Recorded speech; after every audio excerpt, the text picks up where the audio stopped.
সর্বপ্রথম তাকবীর দিতে হয়। তাকবীরে তাহরিমা আমাদেরকে সর্বপ্রথম দিতে হবে, যা আল্লাহু আকবার। এটা বলার মাধ্যমে সলাৎ শুরু হবে এবং সালাম ফিরানোর মাধ্যমে সলাৎ সমাপ্তি হয়। তাকবীরের মাধ্যমে সলাৎ শুরু হবে এবং সালামের মাধ্যমে সলাৎ সমাপ্তি হবে। তাকবীরের মাধ্যমে আমাদের অনেক কিছু, অনেক হালাল জিনিস পর্যন্ত হারাম হয়ে যায়। যেমন সলাতের পূর্বে আমাদের জন্য হালাল যেই খাদ্যগুলি ছিল, পানি বলেন, ভাত বলেন, রুটি বলেন, খেজুর বলেন, ফল বলেন, যেই কোনো খাদ্য বলেন, যেগুলি আমাদের জন্য হারাম সেগুলো তো হারামই, কিন্তু যেগুলি আমাদের জন্য হালাল ছিল সেই খাদ্যগুলো সলাতের মধ্যে যখন আমরা দাঁড়িয়ে যাই, অর্থাৎ তাকবীর দেওয়া শুরু করি, তাকবীরের সাথে সাথে আমাদের জন্য এই হালাল খাদ্যগুলো কি হয়ে যায়? হারাম হয়ে যায়। তাহলে সর্বপ্রথম আমাদের কি করতে হয়? তাকবীর পাঠ করতে হয়। আল্লাহু আকবার বলে আমাদেরকে 2 হাত উত্তোলন করতে হয়। যখন আমরা 2 হাত উত্তোলন করব তখন আমাদের হাতের আঙ্গুলগুলি সোজা থাকবে এবং হাতের যে তালুগুলি এগুলিকে ক্যাবলামুখী করতে হবে। আমাদের মুখ এবং আমাদের হাতের তালু এগুলি বরাবর ক্যাবলামুখী হবে। এবং আমরা যখন জামাতে যখন দাঁড়াবো তখন সলাতের মধ্যে যেন 2 জনের মাঝখানে কোনো ফাঁকা জায়গা না থাকে, সেজন্য আমরা পায়ের সাথে পা মিলিয়ে দেব। একজনের পায়ের সাথে আরেকজনের পাকে এভাবে মিলিয়ে দেব। অতঃপর আমরা তাকবীর দেওয়ার পর সাথে সাথে আমরা হাত বেঁধে ফেলবো। হাত কোথায় বাঁধবো?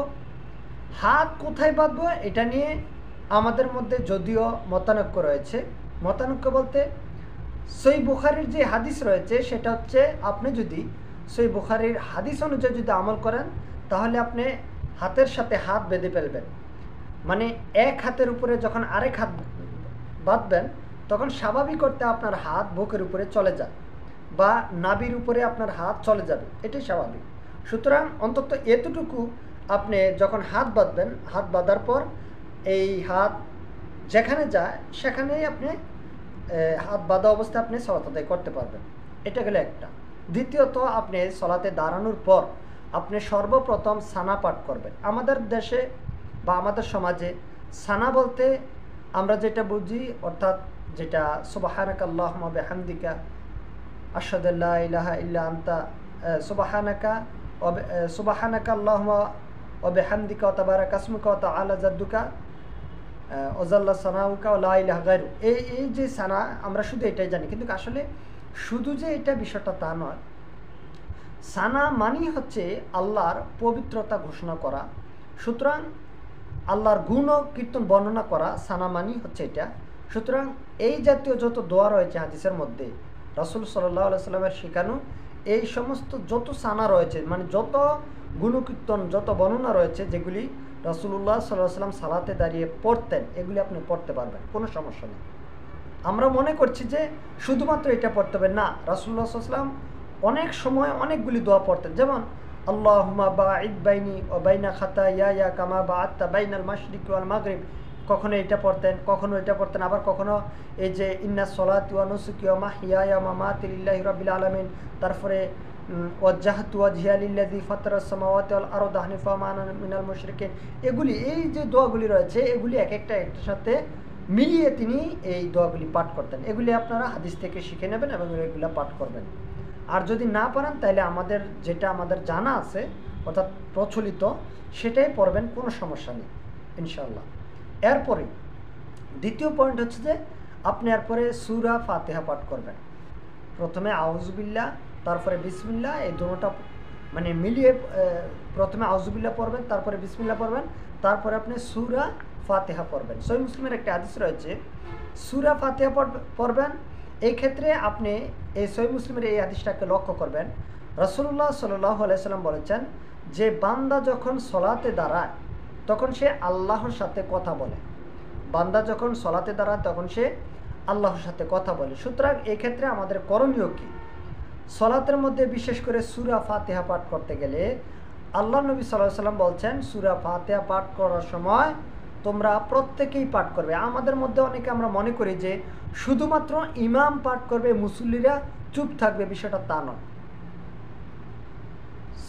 সূরা ফাতিহা এটা শুধু ইমাম পাঠ করবে আর মুসল্লিরা চুপ থাকবে, বিষয়টা তা নয়। বরং ইমাম এবং মুসল্লি উভয়ই পাঠ করবে, এটাই হচ্ছে করণীয়। এবং এই সূরা ফাতিহা পাঠ করার ক্ষেত্রে আমাদেরকে এই জিনিসগুলো খেয়াল রাখতে হবে যে যদি ইমাম সূরা ফাতিহা পাঠ করেন তাহলে ইমাম প্রত্যেক আয়াতে আয়াতে থেমে থেমে সূরা ফাতিহা পাঠ করবেন, যেন পিছনে যারা মুসল্লি থাকবে সেই সমস্ত মুসল্লিরাও সূরা ফাতিহা প্রত্যেক আয়াতে যখন সে থামবে তখন তারাও যেন তার পিছনে পিছনে পড়ে যেতে পারে। যেমন আলহামদুলিল্লাহি রাব্বিল আলামিন ইমাম সাহেব বলবেন, একটু থামবেন, এই থামার পর যেটাকে সাদকা বলা হয় এর ফাঁকে দিয়ে মুসল্লিরাও ঠিক অনুরূপ পড়বেন আলহামদুলিল্লাহি রাব্বিল আলামিন। আবার ইমাম পাঠ করবেন আর রহমানির রহিম, তাহলে এটা ইমাম এবং মুসল্লি উভয় পাঠ করবেন। আবার একাকী হলেও একজন মুসল্লি সে সূরা ফাতিহা যখন পাঠ করবে তখন সে থেমে থেমে সূরা ফাতিহাকে পাঠ করবে। রাসূলুল্লাহ সাল্লাল্লাহু আলাইহি সাল্লাম বলেছেন যে বান্দা যখন বলে আলহামদুলিল্লাহি রাব্বিল আলামিন তখন আল্লাহ সুবহানাহু ওয়া তাআলা বলছেন হামিদানি আব্দি, বান্দা আমার প্রশংসা করলো। সুবহানাল্লাহ। তাহলে বান্দা এবং আল্লাহর সাথে এখানে কথোপকথন হচ্ছে। বান্দা সূরা ফাতিহা পাঠ করছে, প্রত্যেক আয়াতে আয়াতে থামবে আর সে কল্পনা করবে যে আল্লাহ তার জবাব দিচ্ছেন। সে জবাবগুলি কি আল্লাহর নবী সাল্লাল্লাহু আলাইহি ওয়াসাল্লাম শিখিয়ে দিচ্ছেন বা আল্লাহ নবী সাল্লাল্লাহু আলাইহি ওয়াসাল্লাম বলে দিচ্ছেন যে বান্দা যখন বলবে আলহামদুলিল্লাহি রাব্বিল আলামিন, অর্থাৎ সমস্ত প্রশংসা আল্লাহর জন্য যিনি জগৎ সমূহের রব, তখন আল্লাহ তাআলা জবাবে বলেন হামিদানি আব্দি, বান্দা আমার প্রশংসা করল। সুবহানাল্লাহ। যখন বান্দা বলেন আর রহমানির রহিম, অর্থাৎ পরম করুণাময় অতি দয়ালু আল্লাহর নামে, তখন আল্লাহ সুবহানাহু ওয়া তাআলা জবাব দেন যে আসনা আলাইয়া আব্দি, বান্দা আমার গুণকীর্তন করলো, গুণ বর্ণনা করলো। যখন বান্দা আবার পড়েন মালিকি ইয়াউমিদ্দিন, অর্থাৎ তিনি হচ্ছেন বিচার দিবসের মালিক, বিচার দিনের মালিক, প্রতিফল দিবসের মালিক, তখন আল্লাহ সুবহানাহু ওয়া তাআলা বলছেন মাজ্জাদানি আব্দি, বান্দা আমার বরত্ব ঘোষণা করলো, বরত্ব প্রশংসা করলো। এভাবে করে বান্দা যখন বলেন ইয়্যাকা না'বুদু ওয়া ইয়্যাকা নাস্তাঈন, অর্থাৎ আমরা একমাত্র আপনারই ইবাদত করি এবং আপনার নিকটেই সাহায্য প্রার্থনা করি, তখন আল্লাহ সুবহানাহু ওয়া তাআলা জবাব দেন যে হাযা বাইনা ওয়া বাইনি আব্দি, বান্দা এটা হচ্ছে বান্দা এবং আমার মধ্যে আদাদি, অর্থাৎ বান্দা যা চাইল, এই যে ইয়্যাকা না'বুদু ওয়া ইয়্যাকা নাস্তাঈন, এখানে হচ্ছে আদাদি। কিভাবে আদাদি হলো? আমরা প্রথমে আল্লাহর প্রশংসা করলাম, তারপরে আল্লাহর গুণকীর্তন করলাম, তারপরে আল্লাহ তাআলার তিনি যে প্রতিফল দিবসের মালিক সেটারও গুণ বর্ণনা করলাম। তাহলে এগুলো হচ্ছে আল্লাহর জন্য। ইয়্যাকা না'বুদু, আমরা তাই আল্লাহকে ইবাদত দেব, এটাও আল্লাহর জন্য। এখানে হচ্ছে আদাদি ভাগ, এরপর থেকে আবার বান্দার জন্য, সেটা কি ওয়া ইয়্যাকা নাস্তাঈন, আমরা একমাত্র আপনার নিকটে সাহায্য প্রার্থনা করি। তখন আল্লাহ বলেন যে তোমাকে সাহায্য করা হবে।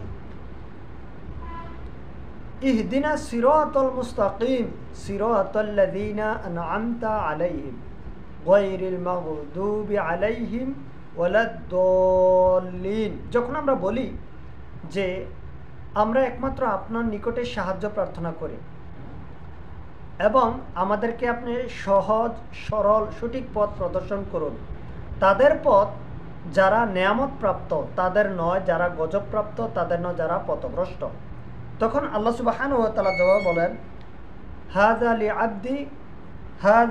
লিআবদি মা সাআলা, বান্দা যা চাইল সে তা পাবে।